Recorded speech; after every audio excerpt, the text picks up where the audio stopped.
Donald Trump's presidency has been largely defined by what he calls fake news, but a new poll suggests Americans just can't tell the difference between fact and opinion when reading journalism. Findings show that only a quarter of adult Americans could correctly distinguish between a factual statement and an opinionated point of view. The survey, conducted by the Pew Research Center, tested over 5,000 people. It presented them with 5 facts and 5 opinions and asked them to identify which was which.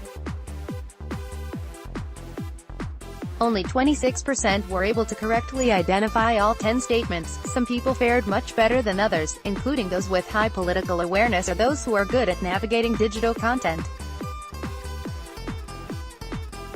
But for the most part, statements the participants agreed with were labeled as true and statements that they disagreed with were labeled as false or opinionated. The issue is a bipartisan one. The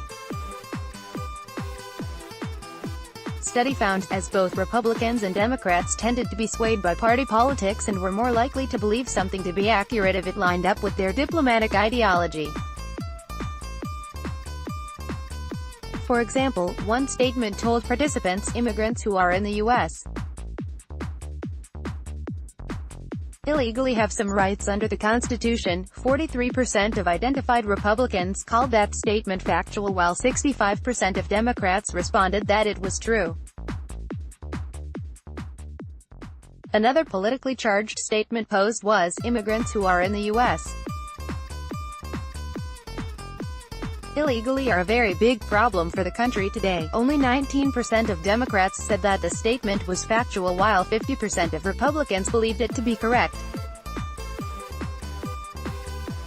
The fake news phenomenon flooded social media websites leading up to Trump's victory in 2016. The president even handed out fake news awards to members of the press who had made errors or who he felt had presented information in an ingenuine fashion. Fake news, a total political witch hunt. Donald J.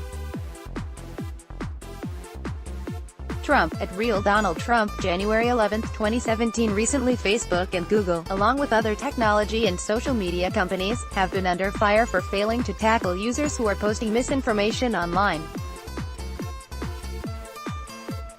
In an April congressional hearing, Facebook CEO and founder Mark Zuckerberg admitted that as the site has grown, people have gotten a powerful new tool to stay connected to the people they love, make their voices heard, and build communities and businesses.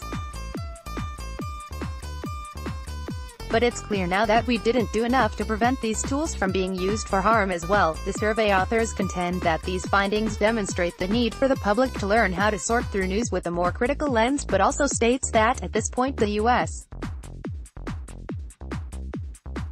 is not completely detached from what is factual and what is not.